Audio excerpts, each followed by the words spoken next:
All right, guys. So this video is a completely different one than you're used to seeing, but it's one I've been promising for a long time. And Mom knew, she's heard it enough times, that I wouldn't make it through a full video. But this is about my father and his death. Um, Mom's done a great job of sitting down and capturing the things that you guys got to know.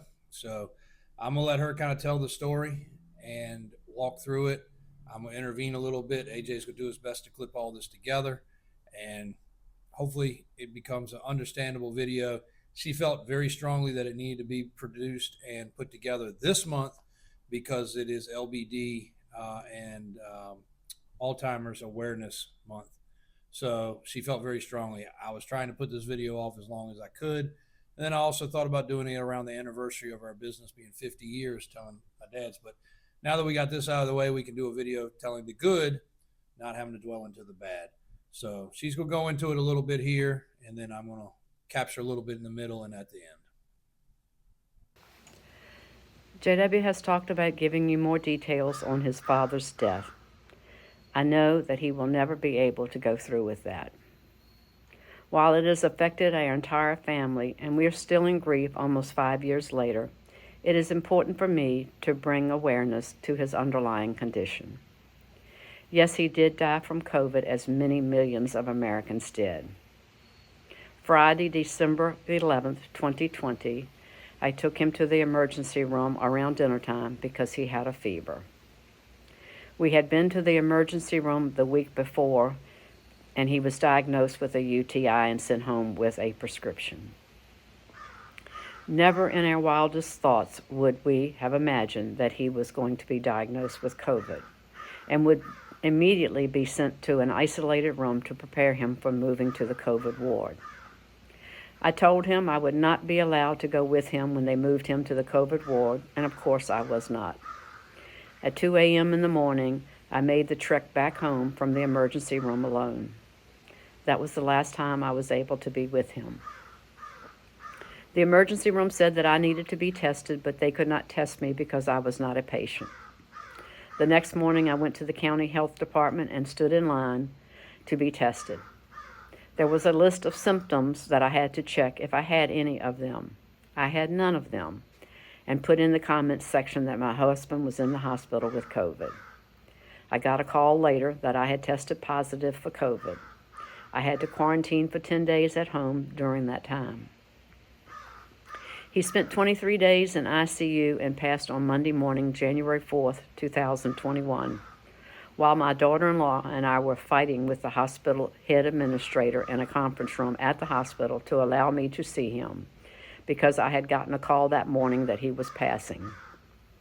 We argued that I already had COVID and I spent my 10 days in quarantine, so I couldn't get it again. He passed while we were in the conference room. They still would not let me in the hospital room even after he had passed. But he did have an underlying medical condition, and that is what I think is difficult for JW to be able to talk about. October is Breast Cancer Awareness Month, but it is also LBD Awareness Month. If you don't understand what LBD is, don't worry. We didn't know what it was either. LBD stands for Lewy Body Dementia, and it's just another form of dementia like Alzheimer's, vascular dementia, frontal temporal. There are probably others, but it is a very fast-moving dementia. If you have never heard of LBD or Lewy Body Dementia, if you knew the comedian Robin Williams, he was diagnosed with it after his death, and that's why he committed suicide. All right. So the hard thing that we all had to come to realization with was the dementia. My dad was a 70-year-old healthy man. To see him walk in 7-Eleven or walk in the shop, nobody knew any differently unless you were around him every day, which I was since the time I was a little kid. I worked beside my dad every single day that I could. And then once I could get dropped off the school bus, I worked with him every day from probably high school up. And never was there a time that we were without him for more than a day or two. He might go off hunting trip or something such as that. Him and mom would leave every now and then for a dealer convention. those were the only times we were without my dad being around. Even on the weekends, we were usually doing a project or hunting or working on something. So for him to be away for the 20 plus days, it was rough. It was very, very rough. And hardest on my mom because us selfishly had been around him. Mom worked with him, came home, ate breakfast, lunch, and dinner with him. They were beside each other every day from the day they were married. Same way, unless he went off to a hunting trip overnight, usually. I remember him going to Canada one time to hunt bear. Might have been gone for 5 or 6 days. But that was it. So she was without somebody that was beside her side every day, coming and going to work, the whole 9 yards. So it was super rough. And the worst part was we knew the struggle that he had not being around us, my mom, or somebody. So just remember that and when you're dealing with this, but I'll let her continue on a little bit more. The average lifespan with somebody diagnosed with Lewy Body Dementia is 2 to 10 years. And of course, there are outliers. If you think of a bell curve, there are some people that pass pretty quickly after being diagnosed, and there are others that live past 10 years. So the average is the 2 to the 10 years. Where it differs from something like Alzheimer's is just a slow, gradual, moving dementia. LBD is more of a stair-step dementia. Short-term memory was one of the most pronounced symptoms that he experienced. Withdrawal from being an outgoing person to more of a shadow. Thought processes clouded. Fixation on a particular subject. Difficulty following instructions. Hallucinations are very common, but thankfully he did not experience that we are aware of until near the end of his life. I'm not sure, but I'm still a member of an LBD support group on LBD, so I continue to see what other families go through. Would Jimmy have survived if he had not gotten COVID? The answer is definitely yes. Would he have had a quality of life? The future was very dim. If there is any positive news out of this, he was able to stay home, and I was able to care for him and not be put in a memory care unit where he possibly would have received subpar care. Before COVID, just a few weeks before, I asked God to help me know what to do. I was either facing stopping work and stay home to care for him full-time or bring in full-time care. Sometimes God does not know. Let me correct that. Sometimes God provides the answer, but it's not the one we were looking for. But to end on a much lighter note, we all know Jimmy Dad is watching over us because we've had so many sightings. I'll just mention a few here, but there could be tons that I could share with you. Jimmy had blue eyes, as I do and as our sons do. A couple of months after his passing, a beautiful bluebird came to my bedroom window and flapped his wings against the window to wake me up. Mind you, a bird had never come to our window before. The bluebird, I named him Warren, which is Jimmy's middle name, would come every single morning around wake-up time and flap his wings against the window. I took it as a sign for him telling me to get up and go on with life. I would say when he'd wake me up, I'd go, "Good morning, Warren." He came to my window every morning until around January of the next year, almost a year to the date of his death. Not only did he come to the window in the mornings to wake me, there was a time I had 2 grandchildren around Christmas, and we were at the kitchen table doing some type of craft, and it was the middle of the day, and Warren, the bluebird, kept flying by the window. Another time, 4 months after his death, our family went to a car show that we had been to before in the Outer Banks of North Carolina, OBX. When I got home and I was vacuuming out my car from all the sand, I found a penny in the passenger floorboard. When I looked at the penny, it had the date of our marriage on it. Another time, I was cleaning out the garage, and I was filling up the back of my SUV with things to carry to the boys that I didn't need or would never use. When I went to close the hatch to the SUV, right where it connects, there was a penny laying there. Another time, shortly after his death, this was in June, JW's daughter and her baseball team made the way all the way to the World Series. She was 12. When we went to South Carolina for the regional playoffs, after they had won the regionals, we were all standing around, and there was this big black beetle laying on the ground. Why that is significant is my husband loved to collect bugs of any type, and black beetles seemed to fascinate him. So just another sighting. There have been many of these occurrences. I have only hit the highlights. We feel like he is watching over us every day and sends these signs to let us know.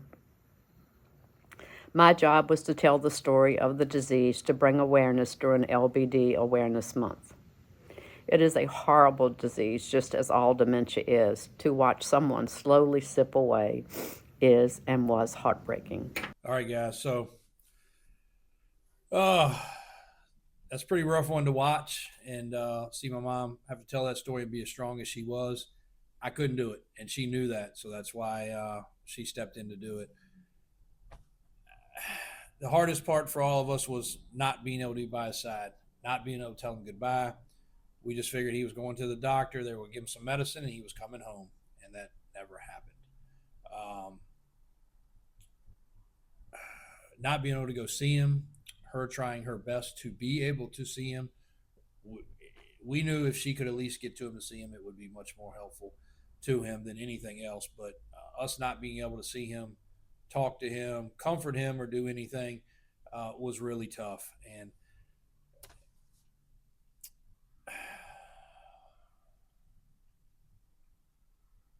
just replaying it all is harder than any of y'all will ever know, because I'm not a sit on the sidelines kind of guy. My brothers are not as well. I was more willing to risk it all to drive a truck through the front door of that hospital if I had to, and put him in there and take him home. I mean, the thoughts of things were very rampant. And what did I have to lose? If I had got a chance to be with my dad a little longer, I would have risked it all for that. But calmer minds calmed me down and said it's going to be okay. Well, it wasn't okay. It did not turn out okay. If it wasn't already cruel enough that he was going through what he was going through, and we couldn't make that public. And the reason for that was, he was a very public man, and he was embarrassed by, his memory loss and other things. And we also didn't want people to start being vultures and trying to take advantage of things, just like the video I brought y'all a week or so ago about a man with Alzheimer's going to a car lot buying a car, and they suckered him into it. We just didn't want things happening like that. So we surrounded him and protected him. And that protection was taken away when he went to the hospital, and we had no control. So a very sad situation. Just realize how blessed you are if you've had somebody pass and you were able to be with them. We didn't have that freedom during COVID. My father walked in to the hospital with a fever, to never be seen again, to never be able to reach out, touch his hand, tell him it's going to be okay, comfort him, whatever. Nothing. For those 20 some days until we got the phone call that he passed. And you can't take back time. You can't turn things back. I tell it all the time that, you only have one day to live. You better live it to your fullest, which we try to do. But this is living, breathing proof of the hardest thing to ever physically go through. It's rough. And thanks, Mom, for sitting down and doing it. I've been promising everybody, and she knows that. There's also local people that don't know the story. There's people all over that have dealt with us that don't know the story, that had dealt with Dad. He was a popular man. He was a very, very carried himself well, stood up and talked in front of people at events, well recognized in the dealer association, well recognized in the community. And for us to not even be able to do an official funeral or any of the things for him like we would have liked to have done, where his peers could have come and other things, was rough. But I'm glad Mom sat down. For anybody struggling with this disease, or family member struggling with this disease, or know somebody struggling with this disease, take the time to help them. It is an awful thing, and that's why it was so important to her. She still has Facebook groups and other things that she looks at for LBD, which is Lewy Body Dementia or disease. And it tears her up to see people going through it, because she lived with it too. So this video was important to get done. It's important to give your love and support to anybody you see going through that, because it's a tough time and they can't help it. They have no control over it. And to see them decline from the person that we knew my dad to be, all of y'all everywhere around here knew him to be, is so tough to realize. But prayers to anybody that's dealing with this, and thanks, Mom, for getting the time and strength to get through it so that we could publish this so people could see it. The one final outtake. My dad walked out this door that day, that Friday, just like any other day. He still worked every day. He still came in every day. He still was a helpful set of hands every day. But don't ever think that you're promised tomorrow.